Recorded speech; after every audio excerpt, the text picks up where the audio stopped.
Romains chapitre 1, versets 18 à 32.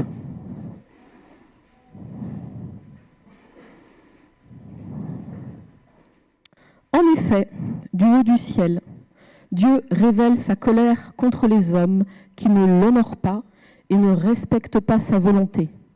Ils étouffent ainsi malhonnêtement la vérité. En effet, ce qu'on peut connaître de Dieu est clair pour eux, Dieu lui-même leur ayant fait connaître. Car, depuis la création du monde, les perfections invisibles de Dieu, sa puissance éternelle et sa divinité se voient dans ses œuvres quand on y réfléchit. Ils n'ont donc aucune excuse, car alors qu'ils connaissent Dieu, ils ne lui rendent pas l'honneur que l'on doit à Dieu et ne lui expriment pas leur reconnaissance. Ils se sont égarés dans des raisonnements absurdes et leur pensée dépourvue d'intelligence s'est trouvée obscurcie. Ils se prétendent sages, mais ils sont devenus fous. Ainsi, au lieu d'adorer le Dieu immortel et glorieux, ils adorent des idoles, images d'hommes mortels, d'oiseaux, de quadrupèdes ou de reptiles. C'est pourquoi Dieu les a abandonnés aux passions de leur cœur, qui les portent à des pratiques dégradantes, de sorte qu'ils ont avili leur propre corps. Oui, ils ont délibérément échangé la vérité concernant Dieu contre le mensonge. Ils ont adoré la créature et lui ont rendu un culte au lieu du Créateur, lui qui est béni éternellement. Amen. Voilà pourquoi Dieu les a abandonnés à des passions avilissantes. Leurs femmes ont renoncé aux relations sexuelles naturelles pour se livrer à des pratiques contre nature. Les hommes, de même, délaissant les rapports naturels avec le sexe féminin, se sont enflammés de désirs les uns pour les autres. Ils ont commis, entre hommes, des actes honteux et ont reçu en leur personne le salaire que méritaient leurs égarements. Ils n'ont pas jugé bon de connaître Dieu. C'est pourquoi Dieu les a abandonnés à leurs pensées faussées, si bien qu'ils font ce qu'on ne doit pas. Ils accumulent toutes sortes d'injustices et de méchanceté, d'envie et de vices. Ils sont pleins de jalousie, de meurtres, de querelles, de trahisons, de perversité. Ce sont des médisants, des calomniateurs, des ennemis de Dieu, arrogants, orgueilleux, fanfarons, ingénieux à faire le mal. Ils manquent à leur devoir envers leurs parents. Ils sont dépourvus d'intelligence et de loyauté, insensibles, impitoyables. Ils connaissent très bien la sentence de Dieu qui déclare passibles de mort ceux qui agissent ainsi. Malgré cela, non seulement ils commettent de telles actions, mais encore ils approuvent ceux qui les font. Avant de commencer, j'aimerais vous poser un petit quiz pour détendre l'atmosphère. Après un texte aussi sévère, semble-t-il, dramatique d'un certain côté. Peut-être commencer par un petit quiz. À quoi un quiz en mode à quoi ça sert? À quoi ça sert une bouée de secours?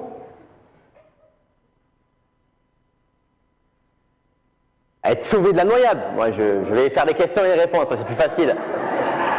À quoi ça sert un détecteur de fumée? À être épargné du feu, que le feu prenne dans un bâtiment. À quoi ça sert Ikea? À sauver de nos maisons mal rangées. À quoi ça sert les antibiotiques?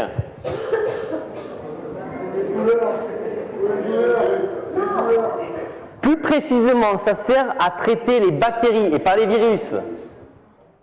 À quoi ça sert un défibrillateur? Je ne sais pas si vous avez déjà eu l'occasion de vous en servir.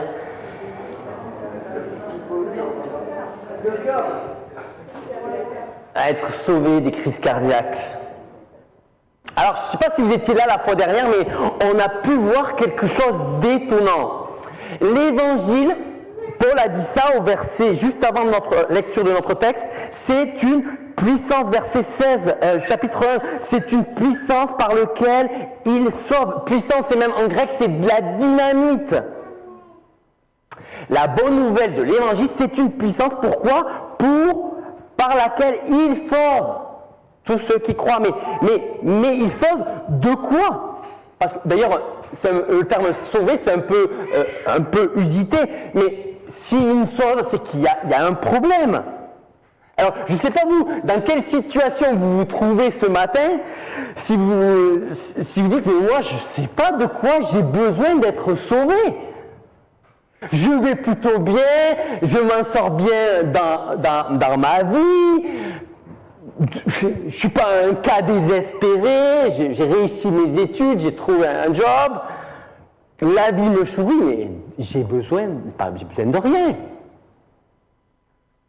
Je ne sais pas si vous êtes dans cette situation, ou peut-être que vous êtes dans une autre situation où c'est précisément l'opposé. C'est justement que tu as une idée précise dans lequel, un domaine dans lequel tu aimerais que Dieu agisse, et c'est pour ça que tu es là, et que tu aimerais que Dieu te sauve, te libère. Et c'est même peut-être pour cette raison que tu es là ce matin. C'est que justement, il y a peut-être un problème que tu aimerais que Dieu, dans lequel tu aimerais que Dieu agisse, intervienne. Et en fait, quel que soit d'ailleurs notre camp, qu'on éprouve un besoin brûlant d'une intervention de Dieu ou pas, d'après Dieu, on doit être sauvé. Et ce matin, la Bible, elle nous apprend une vérité qui est assez choquante, même un peu scandaleuse, et c'est vrai que ça sera difficile de l'accepter si Dieu n'intervient pas. C'est la vérité sur notre état face à Dieu. Et en plus, c'est ce qu'on va voir pendant 3 dimanches. C'est chaud. Mais il semblerait qu'on en a besoin. On a besoin de faire face. Et c'est quoi le problème? C'est que l'état naturel de l'homme sans la croix et sans la résurrection, c'est un état de culpabilité objective. Et c'est le problème de tous. On va voir que ce matin, c'est le problème de ceux qui sont athées, c'est le problème au chapitre 2 des gens qui se croient religieux, des gens bien sous tout rapport, et chapitre 3, c'est le problème de tous les hommes. Et on pourrait dire que le verset 18 de notre texte, le verset 18, c'est un peu comme l'intitulé pour ces 3 passages qu'on va découvrir dans les prochains dimanches. Et vous voyez l'état des lieux. En effet, du haut du ciel, Dieu révèle sa colère contre les hommes qui ne l'honorent pas et ne respectent pas sa volonté. Ils étouffent ainsi malhonnêtement la vérité.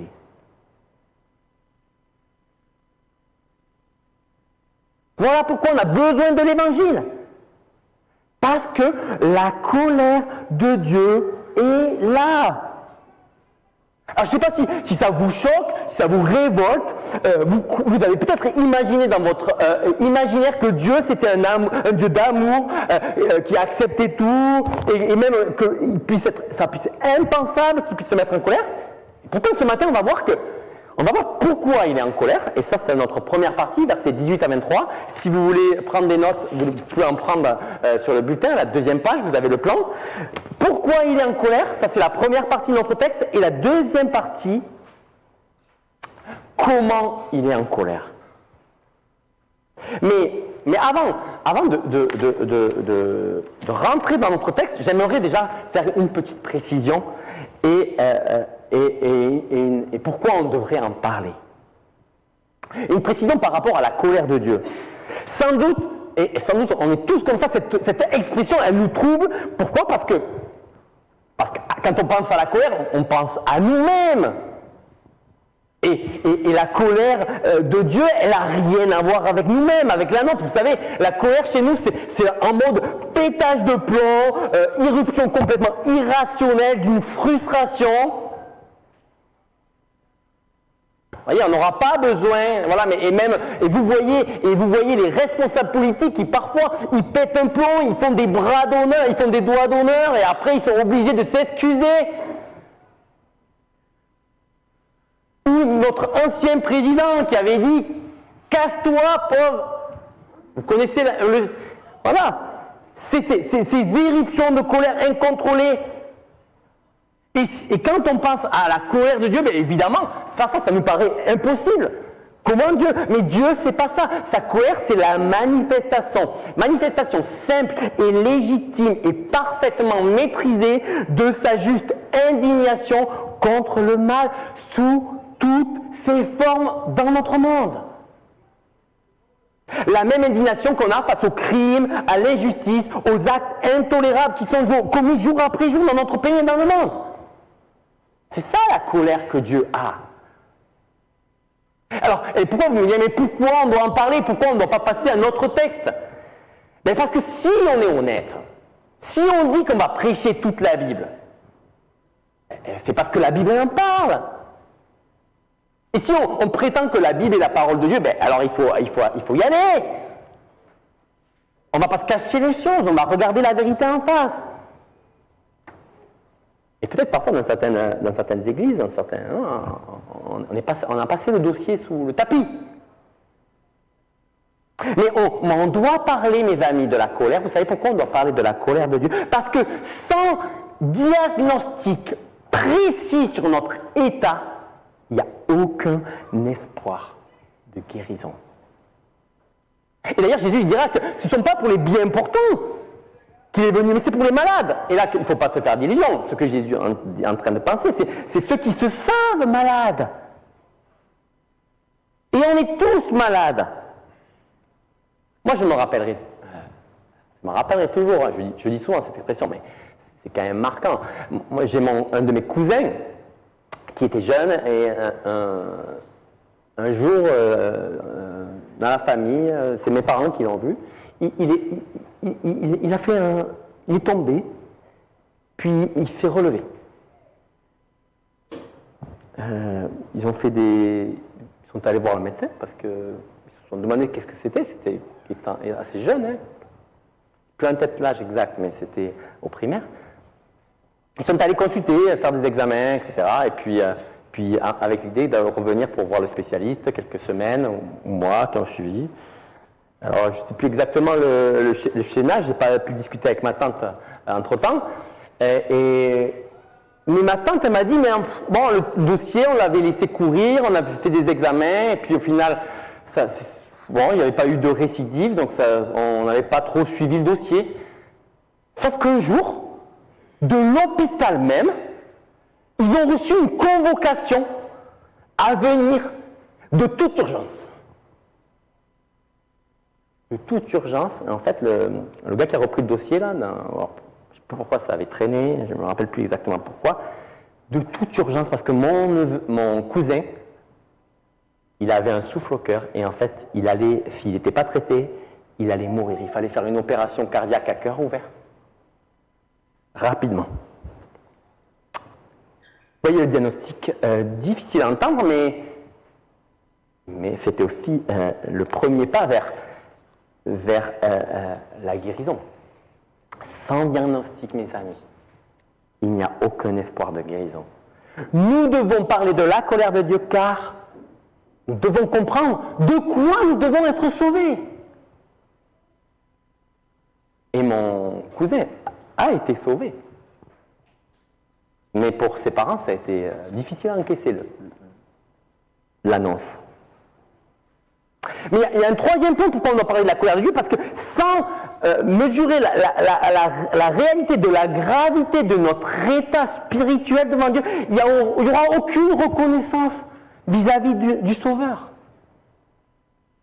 Peut-être que vous êtes chrétien et vous considérez comme tel, mais vous savez, l'Évangile, après tant d'années, ou même, ça vous laisse peut-être un peu indifférent.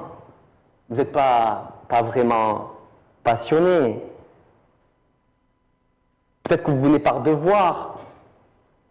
Mais si l'Évangile vous laisse indifférent, c'est que vous avez peut-être oublié dans quel état vous étiez vis-à-vis de Dieu. Loin, sous sa colère. Mais aussi, mes amis, la colère, ça nous permet d'identifier un troisième point. Et après, c'est cette petite introduction, ça sera valable pour les trois. Donc, pour les trois prochains messages. C'est le seul diagnostic qui nous permet de rendre compte du monde dans lequel on est. Pour l'humanisme, si Dieu n'existe pas, parce que l'homme il est fondamentalement bon, Alors tout le monde se pose la question, qu'est-ce qui tourne pas rond? C'est une question difficile pour l'humaniste athée, à laquelle il doit répondre. Et pour le croyant qui est en mode Dieu, et vous savez, bon, gentil, un peu Père Noël, le monde des bisounours, mais la question, elle est quand même là. Il y a un sacré problème parce qu'on doit faire face à la souffrance, au mal. Est-ce que ce bonhomme, qui l'on croit, c'est un vieux oncle aveugle et sourd qui ne suit pas trop l'actualité? Alors, soit il est impuissant, soit il est pervers, mais vous comprenez le problème. On doit faire face. La colère de Dieu nous permet de comprendre, et particulièrement ce passage de Romains, nous permettra de comprendre la présence du mal dans notre monde et l'état dans lequel il est. Voilà pourquoi on nous a parlé de la colère de Dieu. La Bible en parle, sans diagnostic, pas de possibilité de guérison, sans prise de conscience de la gravité de notre état, pas de reconnaissance pour le Sauveur, et ça nous permet de rendre compte sur l'état de notre monde. Alors venons maintenant à notre texte. Pourquoi Dieu est en colère? Qu'est-ce qui ne va pas? Contre quoi? Et là, de suite, il faut déjà enlever un malentendu. Dieu n'est pas en colère contre une liste d'actes, mais contre une attitude. Vous savez, Dieu n'est pas en colère comme contre l'état des mœurs de notre société, ou de différentes choses, l'avortement, machin. Non, c'est pas pour cette raison. Dieu, il est en colère, et regardez le verset 18 avec moi, regardez contre quoi il est en colère. Il est en colère, Dieu révèle sa colère contre les gens qui ne l'honorent pas et ne respectent pas sa volonté, et ils étouffent ainsi malhonnêtement la vérité. Et au verset 25, oui, ils ont délibérément échangé la vérité concernant Dieu contre le mensonge. Ils ont adoré la créature et ils lui ont rendu un culte au lieu du Créateur.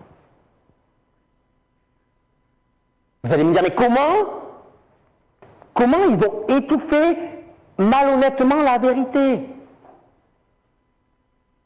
D'ailleurs, comment on peut savoir, comment on peut avoir une idée que Dieu existe? Eh bien, Paul, c'est pas en ayant une analyse philosophique posée sur son canapé, voilà, philosophiquement, en regardant le monde, vous voyez, un peu comme certains philosophes, Kant, Descartes.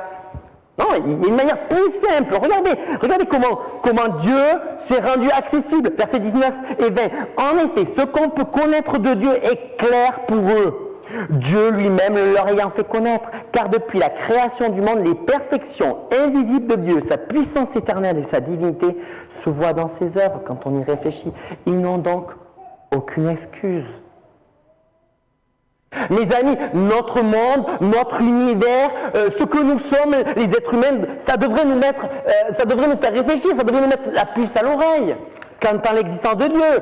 Notre statut de créature, on n'est pas des bêtes, on est des êtres humains, on est différents de toute la création. On ne se lasse pas de se poser des questions sur le pourquoi, on s'interroge sur nos origines, depuis le petit être simple jusqu'au prix Nobel. On n'a pas de réponse définitive sur ces questions. On a tous envie de maîtriser notre présent, de réfléchir à notre avenir. Et tout ça, ça nous échappe. On a des questions pourquoi et pourquoi. Et les siècles avancent, et les questions demeurent. Et on constate la beauté de la grandeur de l'univers, tant à l'échelle microscopique que macroscopique. Tant au niveau galactique, on est émerveillé. L'univers, les amis, il nous humilie. Il nous émerveille.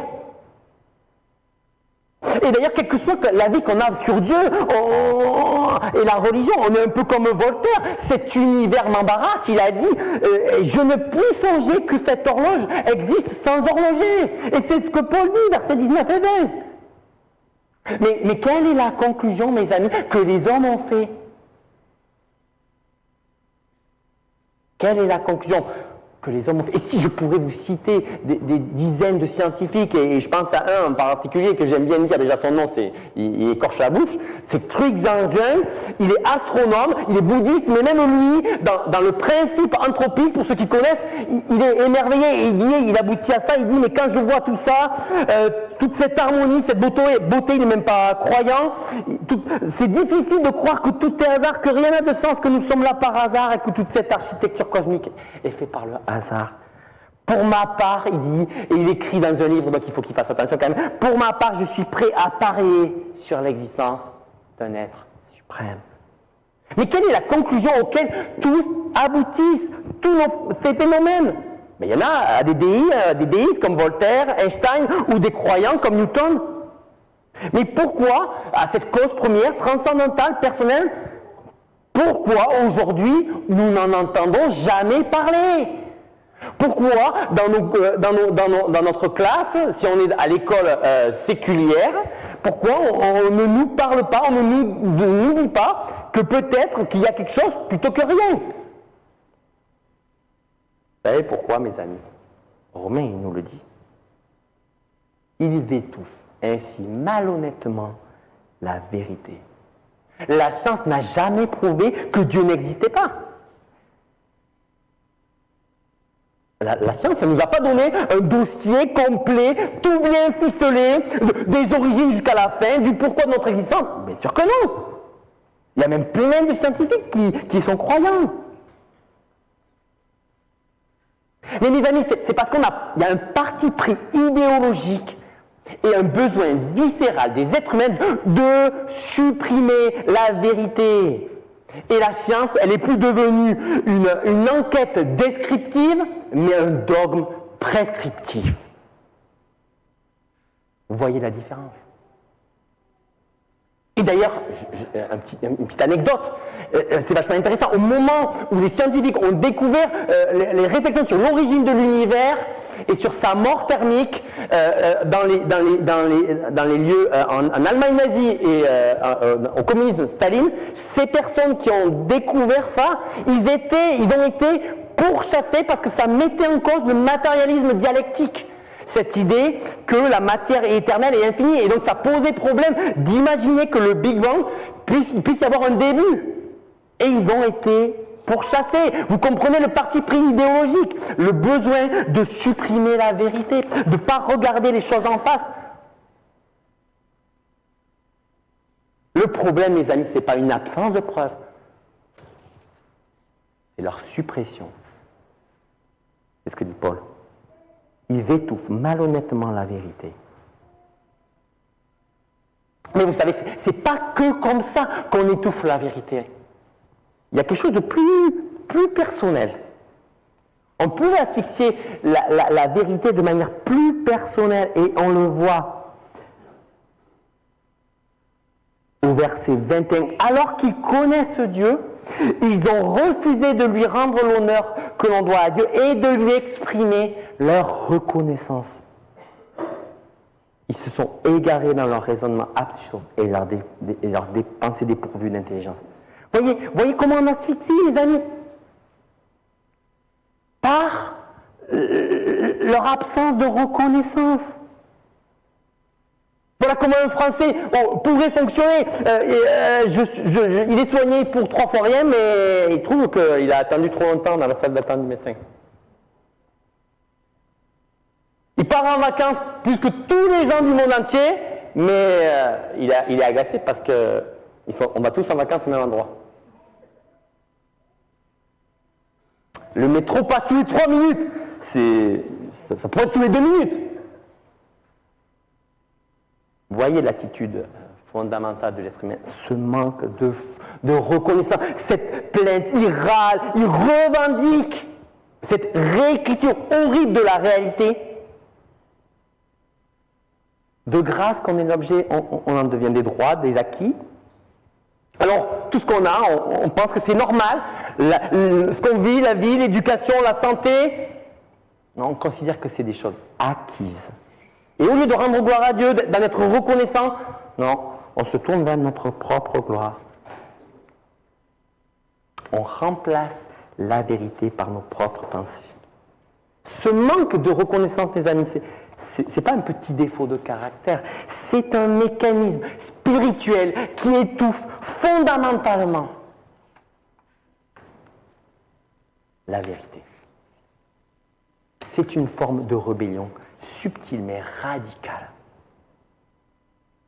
Et regardez à quoi ça aboutit. C'est chaud, hein, ils se sont égarés dans de raisonnements absurdes et leur pensée dépourvue d'intelligence est trouvée obscurcie. Ils se prétendent intelligents, mais ils sont devenus fous. Ainsi, au lieu d'adorer le Dieu immortel et glorieux, ils adorent des idoles, images d'hommes mortels, d'oiseaux, de quadrupèdes et de reptiles. De quelle manière nous nous égarons, mes amis? Comment notre cœur finit par aboutir à des choses?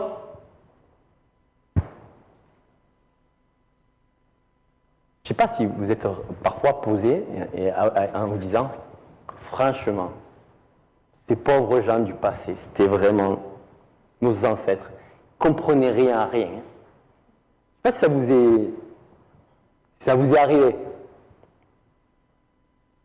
Quand on pense à ces... Restez poli.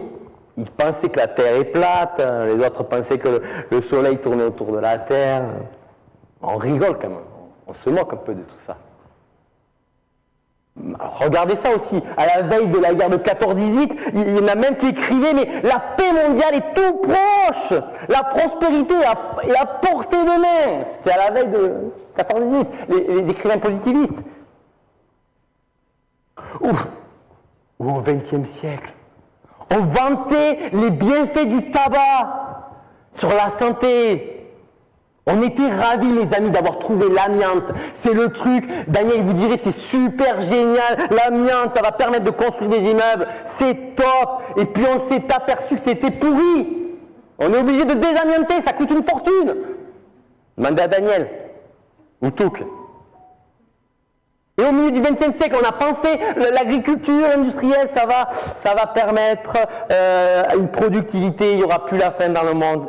Mais maintenant, on constate que ça pollue les sols, ça ne règle pas le problème. Mais et le pire, vous savez quoi?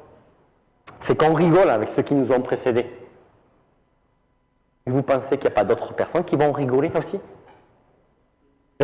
Rigoler, les générations futures, nos petits-enfants, est-ce qu'ils ne vont pas rigoler de nos choix stupides, de notre soi-disant progrès qui a abouti à ce qu'il a abouti? Notre prétention à la sagesse, vous avez mis, mes amis, on se prétend d'être sage, nous dit Paul, mais on est devenu fou. On a supprimé la vérité en l'asphyxiant, en échangeant la gloire de Dieu contre une imitation. Et vous voyez à quoi ça a abouti. Voilà pourquoi Dieu est en colère, et profondément en colère contre cette attitude fondamentale de mépris pour la vérité et aussi d'une absence de reconnaissance pour lui rendre gloire à lui. Ça, c'était les versets 18 à 23. Et alors, la deuxième partie, plus courtement, mais nous parle de comment la colère se manifeste. Alors, je ne sais pas à quoi vous pensez quand vous pensez à la colère de Dieu, si déjà vous y avez pensé une fois, mais je ne sais pas si vous êtes chrétien de longue date, vous pensez peut-être quelque chose, vous savez, des éclairs, le tonnerre, le dernier jour du jugement, on va tous devoir passer devant le jugement. Et c'est vrai qu'il va nous en parler au chapitre 2, on aura l'occasion d'approfondir la fois prochaine. Mais là, la colère de Dieu, elle se manifeste maintenant, dans notre monde. On va voir comment elle se manifeste. Mais avant de regarder le contenu, qui est un peu choquant quand même, à certains aspects, on doit se rappeler une chose, c'est pas la raison de la colère de Dieu. Vous avez compris, la raison de la colère de Dieu, c'est ce qu'on a vu juste avant. C'est le pourquoi il est en colère. Là, c'est pas la raison. La raison, on l'a vu, c'est la suppression de la vérité, l'échange de la vérité contre le mensonge. Là, ici, ce sont les conséquences.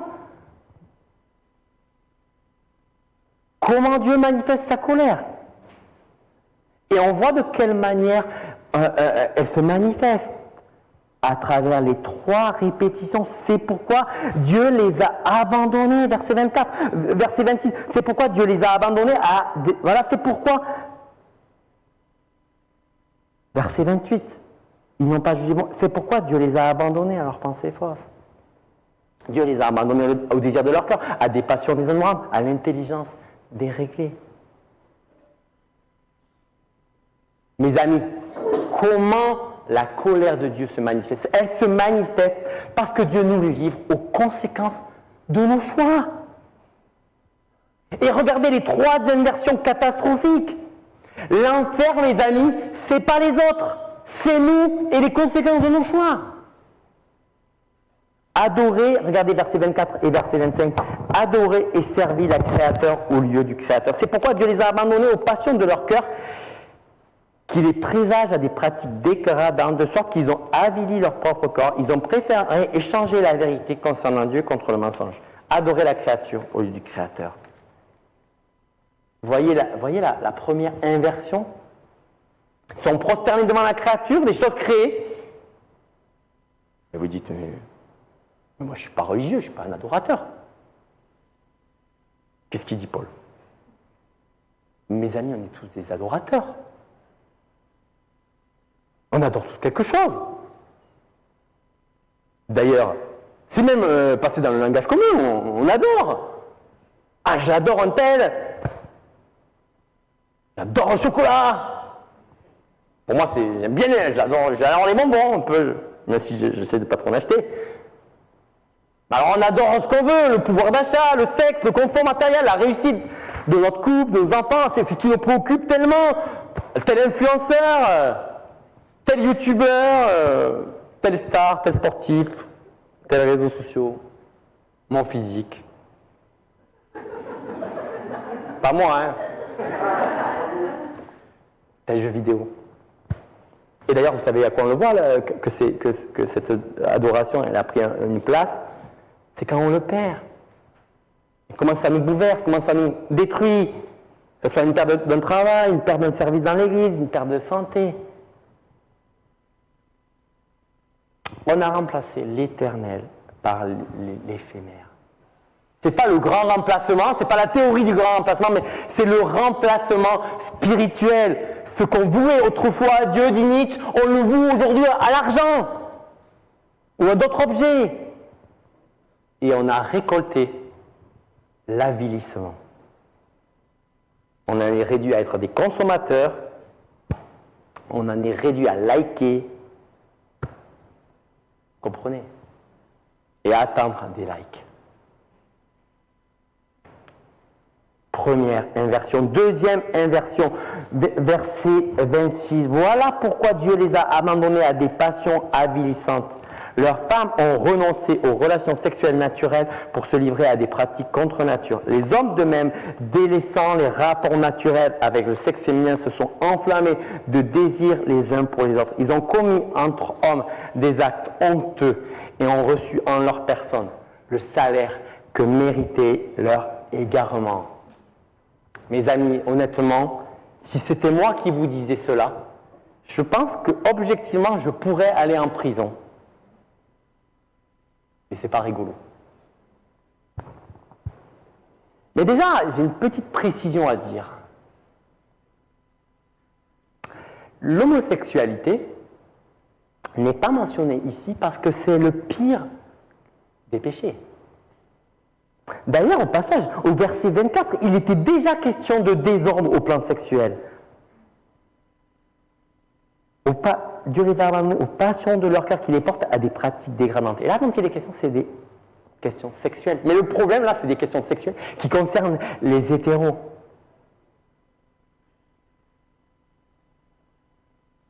Donc on voit que les problématiques de sexualité sont déjà là. Mais là, Paul, il relève l'homosexualité parce que pour lui, ça sert son projet. La première chose, c'est que l'homosexualité, c'est la deuxième inversion la plus grave par rapport à l'ordre créé. La première, on l'a vu, ils ont inverti le créateur et la création. Et la deuxième relation qui est invertie, c'est le rapport entre l'homme et la femme, entre l'humanité qui est constituée dans l'altérité, et l'homme à lui tout seul, il ne constitue pas le genre humain, la femme ne constitue pas elle seule le genre humain. Et l'humanité est constituée dans l'altérité. Donc, de cette manière, ce qu'il est en train de montrer, c'est que l'homosexualité est en train d'invertir aussi un aspect fondamental de la création.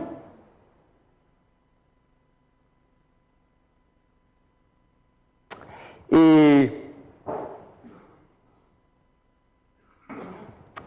si vous êtes choqué par ce que l'apôtre Paul dit, si vous lisiez d'autres auteurs grecs de l'époque, vous feriez passer Paul pour un enfant de cœur. Mais l'homosexualité n'est qu'une conséquence de cette inversion. Et Paul s'adresse à des personnes qui étaient convaincues que l'homosexualité était mauvaise.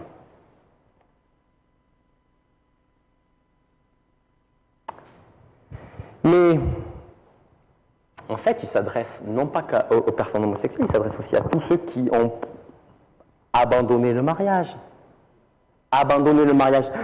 hétérosexuel monogame. Et vous savez ce que ça a abouti, toutes ces conséquences? On le voit, ça provoque une énorme souffrance, une dislocation sociale. Et je ne sais pas si vous avez été déjà dans une telle situation, parce que vous savez peut-être qu'est-ce que c'est que mesurer les conséquences du mal. Je ne sais pas si vous avez été une fois à l'objet d'une conquête sexuelle et vous avez été jeté comme un torchon usé, ou si vous portez la culpabilité inverse d'avoir joué le rôle inverse. Nous portons en tant qu'individu, en tant que société, les conséquences de nos choix. Et quand on fait des analyses sur la société, une enquête sur la pauvreté et sur le logement en France, qu'est-ce qu'on constate que les catégories les plus touchées, c'est quoi? C'est les femmes célibataires, divorcées, avec enfants. Et vous comprenez les conséquences, souvent subies d'ailleurs pour elles, parce que c'est elles qui récupèrent les enfants. Quand les gars ont abandonné le navire, vous voyez le problème. Quand on regarde les statistiques, 50% de divorces. Premier mariage, second mariage, 75, troisième, 90%. C'est les stats. Notre choix d'invertir l'ordre créationnel, ça entraîne des conséquences sur nous-mêmes et sur les sociétés, sur notre épanouissement, et des conséquences dramatiques. Et après, on doit assumer derrière des structures sociales pour gérer tous ces problèmes. La conséquence numéro 2 du rejet de Dieu a des conséquences. Et ce n'est pas qu'en matière de sexualité. Hein. Parce que le problème, il n'est pas que là. Regardez les versets 28 à 29. Le mal est devenu à la place du bien. Ils n'ont pas jugé bon de connaître Dieu, c'est pourquoi Dieu les a abandonnés à leurs pensées fausses, si bien qu'ils font ce qu'on ne doit pas. Ils accumulent toutes sortes d'injustices et de méchanceté, d'envie et de vices. Ils sont pleins de jalousie, de meurtre, de querelles, de trahison, de perversité. Ce sont des médisants, calomniateurs, ennemis de Dieu, arrogants, fanfarons, ingénieux à faire le mal. Ils manquent à leur devoir envers leurs parents. Ils sont dépourvus d'intelligence et de loyauté. Insensibles, impitoyables. Ils connaissent très bien la phrase de Dieu qui déclare passible de mort ceux qui agissent ainsi, mais malgré cela, non seulement ils commettent de telles actions, mais encore ils approuvent ce qu'ils les font. Les amis, le verdict est dur. Même c'est un verdict sans appel. D'ailleurs, lisez un journal, regardez votre entourage, vos collègues, votre famille. Essayons même d'examiner notre propre cœur. Et je vous mets au défi de vivre 10 minutes sans être coupable d'une de ces offenses. C'est juste pas possible. Et c'est justement pas possible, parce que c'est pas possible que c'est inacceptable. Chers amis, nous sommes confus. Confus, sans exception, et c'est bien le but. Que ce soit les gens religieux, les gens bien sous tout rapport, on est tous confus, mes amis. On fait le mal, on est coupable. Et selon même nos propres standards, parce que toute cette liste, on sait objectivement que c'est mal. Mes amis, on a troqué, et c'est le problème, on a échangé la vérité contre le mensonge. Voilà pourquoi dans la situation dans laquelle nous sommes. Alors Paul, vous allez me dire, n'écris pas cela pour nous accabler, non. Il veut nous sensibiliser à notre besoin. Comme mon cousin, mes amis, qui allait très bien en apparence, a été d'une certaine manière, ou ses parents, parce que lui il n'a pas pu prendre la mesure, choqué qu'un médecin lui dise qu'il était en danger de mort s'il ne se faisait pas opérer.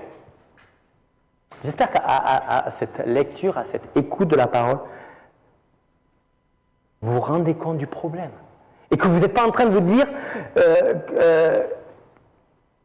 que c'est pas, si vous avez des problèmes, c'est pas à cause du découragement, des problèmes de santé, de votre passé. Non.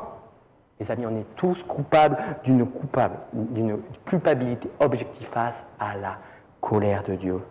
Oui, mes amis, on a échangé la vérité contre le mensonge et ça a des conséquences. Pourquoi la Bible nous dit cela ? Parce que, verset 16, elle est la puissance de Dieu pour le salut, pour être délivré de ce statut. Paul désire qu'on puisse s'en saisir. Il veut qu'on court de suite appeler le salut, appeler au secours. Et il va nous le montrer en détail dans les prochains dimanches. Prions.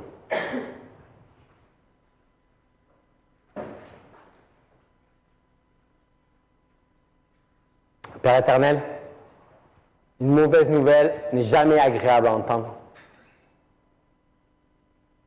Et pourtant, connaître véritablement notre état va nous permettre d'entendre le remède que tu as à y apporter. Seigneur, je te prie que personne ici ne reparte sans avoir entendu ce message de salut qu'on a tant chanté pendant tout le début de cette célébration. Que toi, Jésus, tu es venu. Tu es venu justement pour traiter de manière définitive le problème de cette colère. Et c'est toi qui l'as pris à notre place.